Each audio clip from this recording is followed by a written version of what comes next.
Hello, I'm Isaac from Streamcast, and today we're going to be talking about the Stranger. And spoiler alert, he's also known as Baldur, the beloved child of Odin and Frigg, and for the purposes of God of War, Frigg and Freya will be one and the same. Additionally, for the purposes of God of War, he's not quite the person you know from the mythology. He's not beloved by everyone, he's actually a bit of a dick, he actually kind of sucks. And we'll be recapping the part he played in God of War and going over the aspects of his character from the mythology and how that was blended into the game. And it goes without saying, if you haven't played God of War yet, please do so because this video will be full of spoilers. Now let's get into it. The Stranger, otherwise known as Baldur, was the child of Odin and Freya in Norse mythology. He was loved by all things minus Kratos of course, but we'll get to that later. Baldur was having terrible nightmares, so he goes to mum and dad for help, and his mum and dad just so happen to be two of the most powerful people in all the 9 realms. Hearing this, Odin turns to a powerful wise woman for advice, who informs him that Hel is preparing for his son, Hel being the place all things go to when they die if they did not die in battle. Odin informs his wife of the news, and she does what any mother would do to keep her child safe. Remember how all things love Baldur? Well, Freya decides to speak to all things and asks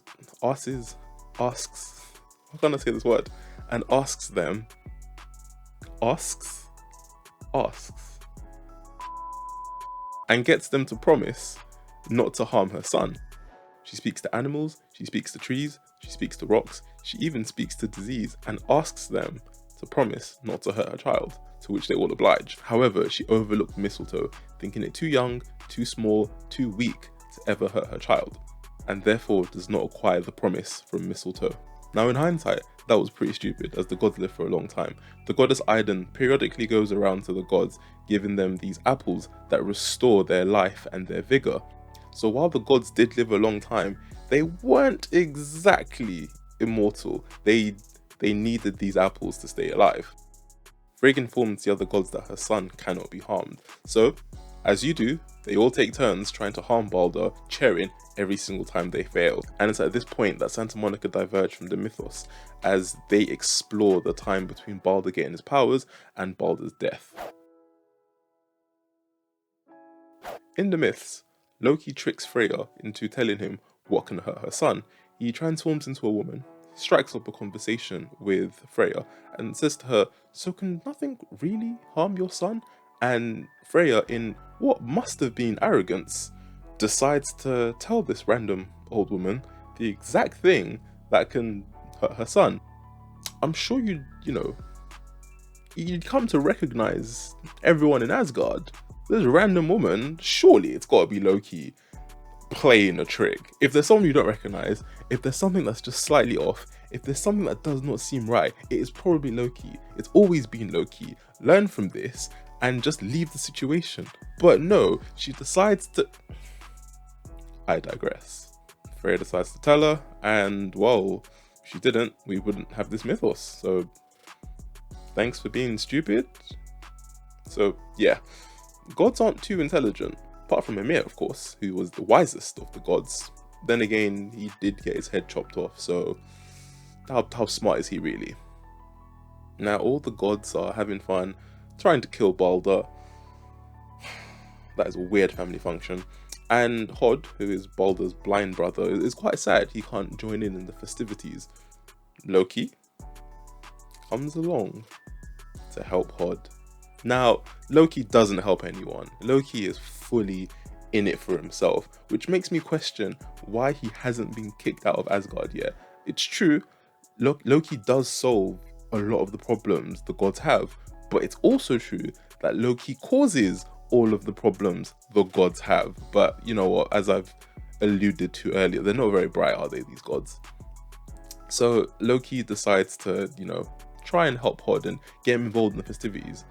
He says, "Hod, what's wrong?" And Hod confides in Loki. He wants to join in the fun. He wants to join in, trying to hurt his brother and join in the fest. Just sounds weird. I'm sad because I'm not hurting my brother. Hey, the gods are weird. Anyways, Loki decides to help Hod. Loki hands Hod a dart made out of mistletoe. That's right, Loki finds out Baldur's weakness, goes out, procures some mistletoe, creates a weapon out of it, and hands it to Hod, the blind brother of Baldur, who just wants to join in the fun. Even helps him throw the dart. So nice. Hod throws the dart, and there is silence. Baldur drops to the floor, dead. Now I think it's pertinent to say the Baldur we know is not loved by all things. This is due to many years of being desensitized. In the mythology, Baldur is only made invulnerable to pain. However, in the God of War 2018 game, he cannot physically feel. He has no sense of touch, and he'll never be able to feel intimacy. Not being able to feel has stripped him of the joys of life, and he's become bitter, hateful, and resentful. But most importantly, it's made him a great antagonist, and we've got a really great series of boss fights out of it. So I think it was worth it. I mean, not for Baldur, or his mother, or his family, or anyone close to him, but hey, Baldur's got a game of the year under his belt. How many other gods can say that? Midway through the game, Atreus, Kratos, and Baldur are all transported to Hell, and it's here we get to see one of Baldur's memories with his mother. He tells her he can't feast, he can't drink, he can't even feel the temperature of the room, which honestly, if you live in London, isn't such a bad thing, especially in the winter. As Baldur witnesses visions of his past self, he calls his past self weak and a coward for not being able to kill someone who he loved. As at this point in the story, Baldur wants nothing more than the death of his mother, and we get to see a stage where Baldur actually did care about his mother and pleaded with her to take this curse away from him. He was still on speaking terms with her, and he wanted to try and resolve something, whereas she, on the other hand, only cared about his physical safety and not necessarily his mental well-being. Santa Monica really know how to write troubled families.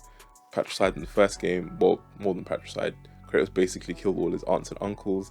Kratos had to deal with killing his wife and child, the two people he loved most in the world. Kratos had to relive this when he met Pandora in God of War 3 and had to struggle with her death. And now again we've got troubled Baldur. But also we've got Kratos trying to piece together how to be a father. There's no YouTube, there's no self-help books, none of that. It's just, how do I make my son not hate me, but also make him better? But you know what, he's really trying, and you know, I respect that. In the vision, Baldur walks away and says he never wants to see his mother again.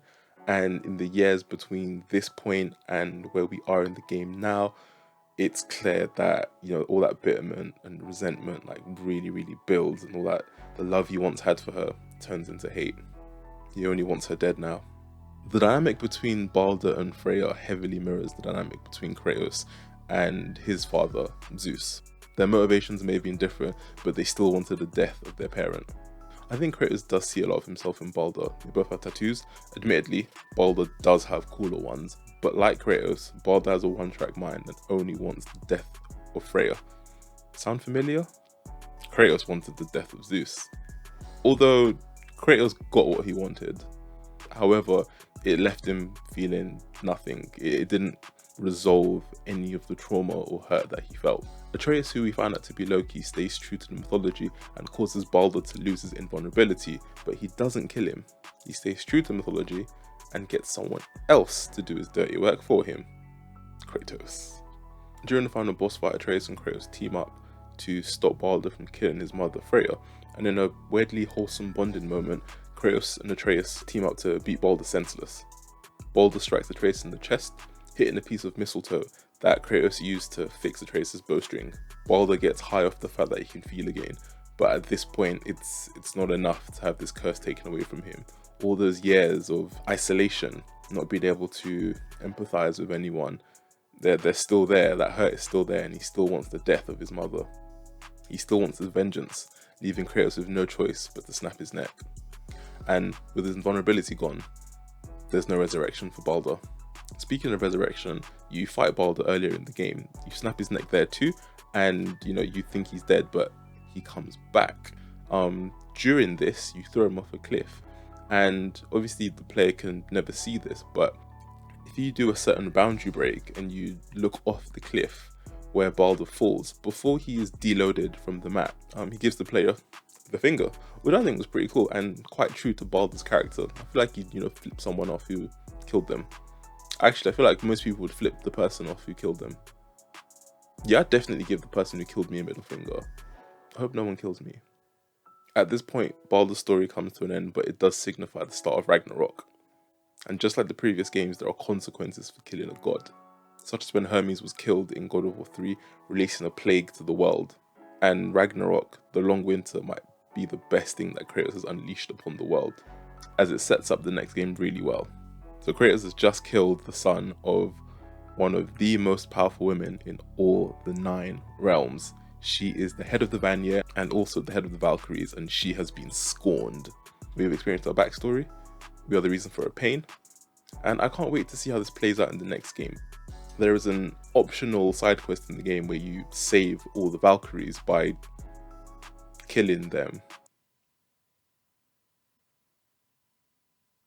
Well, they thank you at the end of it, so I guess you've done the right thing. And I want to see how this plays out, because obviously you've now pissed off their ex-leader, who they are all probably still quite loyal to, but you also saved them from Odin. I like the fact that in the next game we'll start with a deep connection to one of the potential antagonists in Freya, but maybe she'll forgive us. Either way, I think this will make a great narrative for the next game. And, you know, Baldur led to that. What they did was they took Baldur, beloved by the gods, could do no wrong, and made him into this villain that was the precursor for a better villain in the next game. And I cannot wait for that. Speaking of Freya and the Valkyries, we'll be going over each Valkyrie and their queen on the next episode. Thanks for watching. Please feel free to leave a like. If you did like, why not consider subscribing? And, you know, leave any comments on, you know, any gods you'd like to see us cover next. That's all from me. Have a nice day, guys.